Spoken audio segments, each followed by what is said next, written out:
Hello friends, welcome back to our channel Ankit lecturer. मैं Ankit sir आपसी का हार्दिक स्वागत करता हूं। तो फ्रेंड्स, आज हम डिस्कस करने वाले हैं बीए थर्ड ईयर के जियोग्राफी के सेकंड पेपर के बारे में, जिसका फ्रेंड्स नाम है पर्यावरण अध्ययन। यानी फ्रेंड्स, आज मैं आप सभी को पर्यावरण अध्ययन से संबंधित दो अलग उत्तरीय प्रश्नों के बारे में डिस्कस करूंगा, जो फ्रेंड्स आप सभी को बोर्ड एग्जाम के लिए बहुत ही जरूरी है। जैसा कि फ्रेंड्स आप सभी जानते हैं कि मेरा फ्रेंड्स पार्ट नंबर 10 है। इससे पहले फ्रेंड्स मैंने आप सभी को पार्ट नंबर 9 तक वीडियो प्रोवाइड करा दिया है। तो ये फ्रेंड्स आप सभी ने उन सभी वीडियो को नहीं देखा है तो आप जाकर प्लेलिस्ट में उसे देख सकते हैं।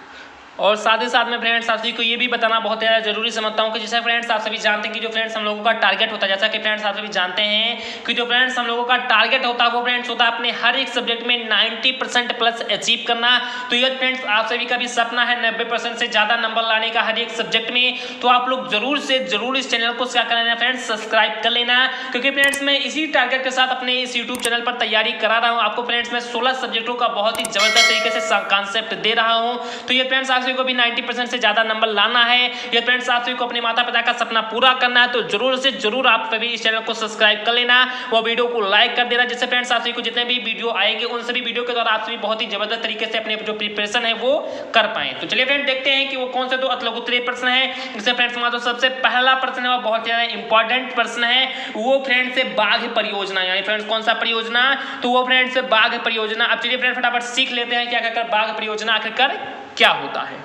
तो मैंने फ्रेंड्स बाघ परियोजना के बारे में बहुत ही सिंपल तरीके से कुछ कोटेशंस लिखे हैं कि बाघ एक स्वस्थ पारिस्थितिकी तंत्र का सूचक होता है। यानी फ्रेंड्स क्या कि जो चारों ओर के तंत्र यानी फ्रेंड्स जो चारों ओर की स्थिति है, यानी कहते हैं जो पारिस्थितिकी है फ्रेंड्स, उसका फ्रेंड्स जो बाघ है ये फ्रेंड्स एक स्वस्थ तंत्र का क्या होता है फ्रेंड्स, सूचक होता है। यानी फ्रेंड्स क्या है, उसको एक बहुत ही बड़ा कहते हैं बहुत ही अच्छा पारिस्थितिकी तंत्र का सूचक होता है कि बाघ एक स्वस्थ, यानी फ्रेंड्स क्या कि बाघ एक स्वस्थ पारिस्थितिकी तंत्र का सूचक होता है पारिस्थितिकी संतुलन के लिए। यानी फ्रेंड्स इसके लिए तो पारिस्थितिकी संतुलन के लिए बाघों की पर्याप्त संख्या में उपस्थिति आवश्यक है। यानी फ्रेंड्स ये बहुत ही ज्यादा जरूरी है। फ्रेंड्स बाघों की जो संख्या है, इनके फ्रेंड्स उपस्थिति अपनी पारिस्थितिकी संतुलन के लिए बहुत ही ज्यादा फ्रेंड्स क्या है, जरूरी है, कहते हैं बहुत ही ज्यादा आवश्यक है। तो आई होप आप सभी को समझ में आ रहा होगा। यदि फ्रेंड्स आप सभी को पारिस्थितिकी तंत्र के बारे में इसकी परिभाषा नहीं मालूम है तो आप लोग जाकर मेरे प्रीवियस वीडियो को जरूर से जरूर देख लेना। उससे फ्रेंड्स मैंने पारिस्थितिकी संतुलन के बारे में, पारिस्थितिकी प्रबंधन के बारे में बहुत ही जबरदस्त तरीके से आप सभी को बता दिया है। साथ ही साथ मैंने पारिस्थितिकी उसमें आप सभी को परिभाषा भी बता दी। फ्रेंड्स आप सभी को मैं यहाँ पर मोटा मोटी ये बताऊं तो पार मतलब हो गया फ्रेंड्स चारों ओर स्थिति, मतलब चारों ओर की स्थिति का जो फ्रेंड्स एक तंत्र बन जाता है फ्रेंड्स, एक जो सिस्टम बनता है उसे फ्रेंड्स कहते हैं पारिस्थितिकी तंत्र या पारिस्थितिकी संतुलन। अब संतुलन फ्रेंड्स दूसरा है, लेकिन फ्रेंड्स यहाँ पर पारिस्थितिकी तंत्र का मुख्य रूप से यही कह सकते हैं कि इसकी यही परिभाषा यानी फ्रेंड्स आप सभी को मैं शॉर्ट रूम में बताना चाहूँ तो मैं आई होप आप सभी को समझ में आ रहा होगा कि बाघ परियोजना क्या है। कि बाघ एक स्वस्थ पारिस्थितिकी तंत्र का सूचक होता है। पारिस्थितिकी संतुलन के लिए जो बाघों की संख्या है वो फ्रेंड्स पर्याप्त जो संख्या है उसकी उपस्थिति बहुत ही फ्रेंड्स क्या है, आवश्यक है। विलुप्त होते हुए यानी फ्रेंड्स क्या कि विलुप्त होते बाघों को बचाने के लिए केंद्र सरकार ने देश में 1973 में यानी फ्रेंड्स का देश में 1973 में बाघ परियोजना प्रारंभ की। यानी फ्रेंड्स कह सकते हैं कि बाघों की संख्या धीरे धीरे विलुप्त होती जा रही थी, जिससे फ्रेंड्स जिसके कारण केंद्र सरकार ने सन 1973 में, कब फ्रेंड तो सन 1973 में बाघ परियोजना प्रारंभ की। कौन सी परियोजना प्रारंभ की फ्रेंड, तो 1973 में बाघ परियोजना केंद्र सरकार ने प्रारंभ की। क्यों प्रारंभ की, जिससे फ्रेंड्स क्या हो रहा था फ्रेंड, बाघ जो फ्रेंड्स उनकी जो संख्या थी वो फ्रेंड धीरे धीरे विलुप्त होती जा रही थी।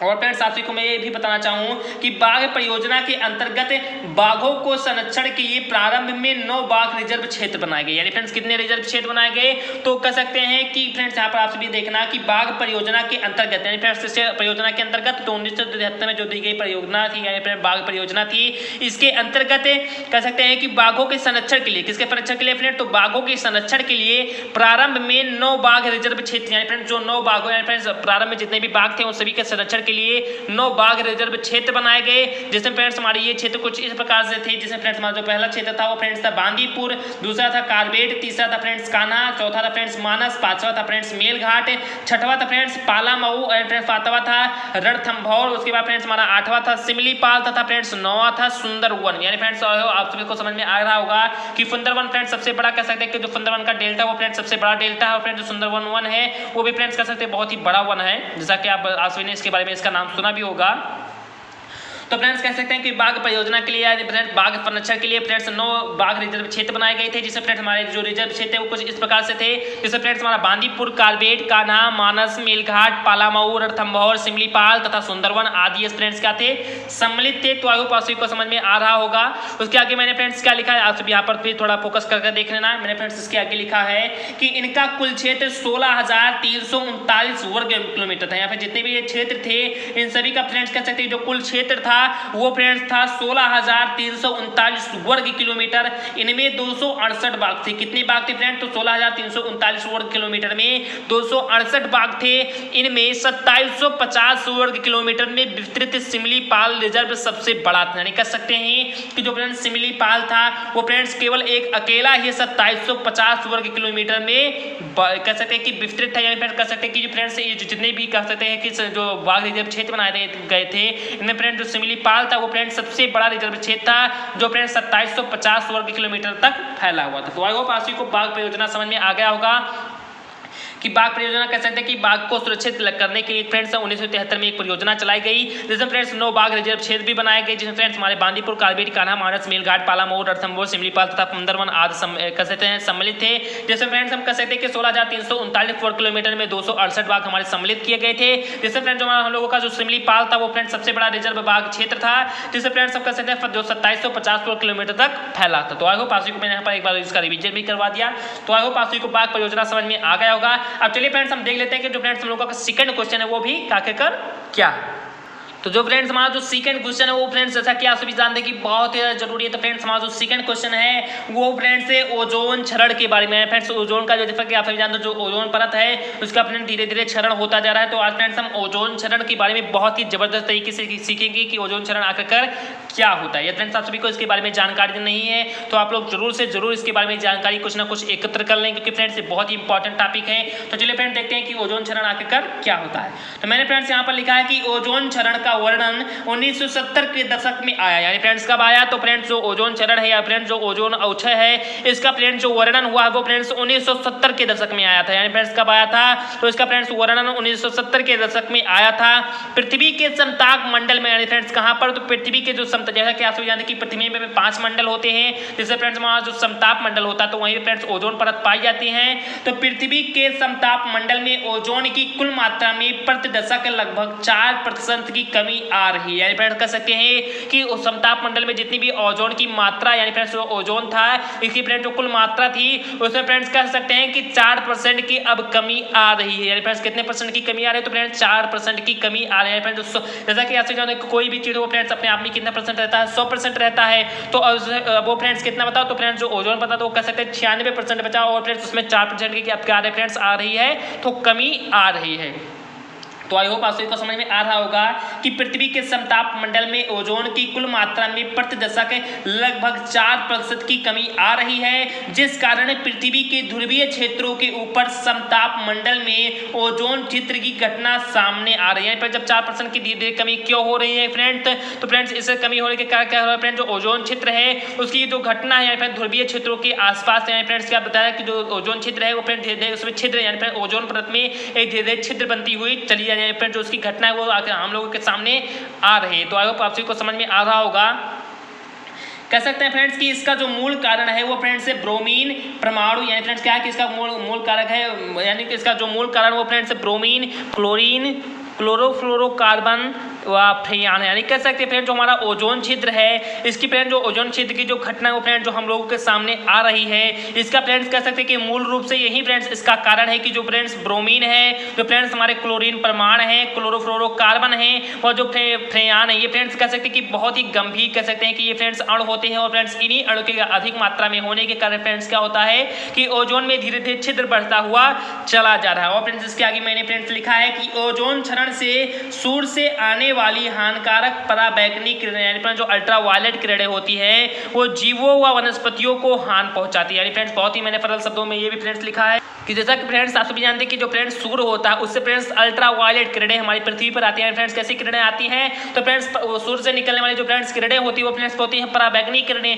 तो जो फ्रेंड्स पराबैंगनी किरणें होती है फ्रेंड्स जब हमारे सूर्य से चलती हैं तो फ्रेंड्स बीच में ओजोन परत पड़ जाता है, जिससे फ्रेंड्स क्या होता है कि ये फ्रेंड्स अल्ट्रा वायलेट किरणें हमारी पृथ्वी तक नहीं आ पाती है। फ्रेंड्स क्या होता है कि फ्रेंड्स जो अल्ट्रा वायलेट किरणें होती है फ्रेंड्स हमारी पृथ्वी तक नहीं आता है, इन्हें फ्रेंड्स ओजोन परत जो होता है वो फ्रेंड्स उन्हें रोक देता है। लेकिन फ्रेंड्स धीरे धीरे जब ओजोन परत में जब छिद्र होते हुए चला जा रहा है तो इससे फ्रेंड्स क्या हो रहा है कि ओजोन जो अल्ट्रावायलेट किरणें हैं फ्रेंड्स वो धीरे धीरे पृथ्वी पर आ रही हैं। और फ्रेंड्स अल्ट्रावायलेट किरणें इतनी घातक किरणें कह सकते हैं, इतने बहुत ही खतरनाक किरणें होती हैं जिसके ऊपर फ्रेंड्स यदि पड़ जाता है किसी भी व्यक्ति के ऊपर या किसी भी वनस्पति के ऊपर तो वो फ्रेंड्स सदा के लिए हमेशा कैसा हो जाता है फ्रेंड्स, बहुत ही कह सकते हैं कि वो हमेशा कैंसर लेफ्ट हो जाता है। यानी मुख्य रूप से हम यही कहें फ्रेंड्स तो जीवों के लिए फ्रेंड्स यानी जो मानव है या फ्रेंड्स किसी भी मानव पर फ्रेंड्स अल्ट्रावायलेट किरणें लगातार पड़ती चढ़ी आ रही है तो उसको फ्रेंड्स कैंसर होने की ज़्यादा से ज़्यादा संभावना हो सकती है। फ्रेंड्स अल्ट्रावायलेट किरणों से कह सकते हैं कि पौधों में जगह जगह पर गांठ हो जाएगा और जितने भी वक्त जितने भी मानवों के ऊपर या जितने भी कह सकते हैं जानवरों के ऊपर पड़ेगा तो उनमें फ्रेंड्स कह सकते हैं कि एक कैंसर के रूप में वो कैंसर की तरह बन जाएगा। तो कह सकते हैं कि जो अल्ट्रावायलेट किरणें होती है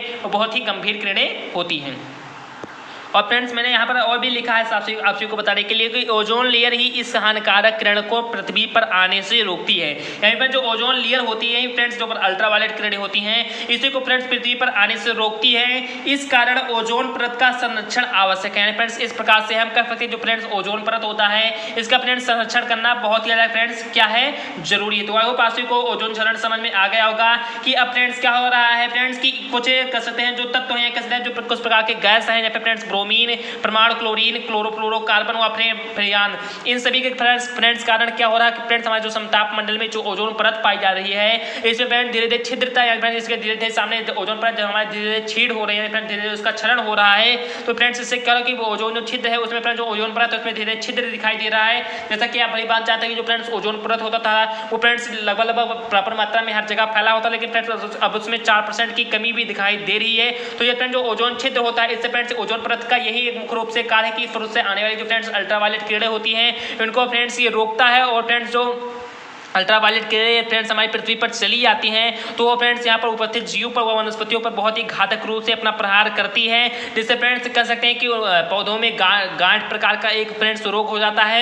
और फ्रेंड्स जितने भी जानवर होते हैं जितने भी मानव होते हैं उन सभी में फ्रेंड्स कैंसर नुमा कह सकते हैं कि ये बहुत ही घातक बीमारी प्रकट कर देता है। तो फ्रेंड्स ये ओजोन लेयर ही इसका हानिकारक किरणों को पृथ्वी पर आने से रोकता था। इस कारण से हम सभी आप सभी कह सकते हैं फ्रेंड्स कि इस जो ओजोन परत है इसका संरक्षण करना है फ्रेंड्स, इसका कह सकते हैं कि इसको बचाना बहुत ही ज़्यादा फ्रेंड्स क्या है जरूरी है। तो फ्रेंड्स इसका हम किस प्रकार से संरक्षण कर सकते हैं, तो फ्रेंड्स ब्रोमीन हो गया, परमाणु क्लोरीन जो हो गया फ्रेंड्स, क्लोरोफ्लोरोकार्बन व फ्रेयान, इन सभी तत्वों का फ्रेंड्स हम बहुत ही कम से कम मात्रा में उपयोग करें। जैसे फ्रेंड्स आप जानते हैं कि काफ़ी लोग वैसे ही फ्रिज, कूलर, इन्वर्टर इन सभी को ऑन करके फ्रेंड्स छोड़ देते हैं, जिससे फ्रेंड्स नहीं जानते कि इनसे फ्रेंड्स कौन सी गैस लगातार निकलती रहती है जो फ्रेंड्स हमारे कह सकते हैं कि पर्यावरण के लिए बहुत ही ज़्यादा घातक होती चली जा रही है। तो फ्रेंड्स इन सभी का उपयोग निरंतर थोड़ा बहुत कम करें।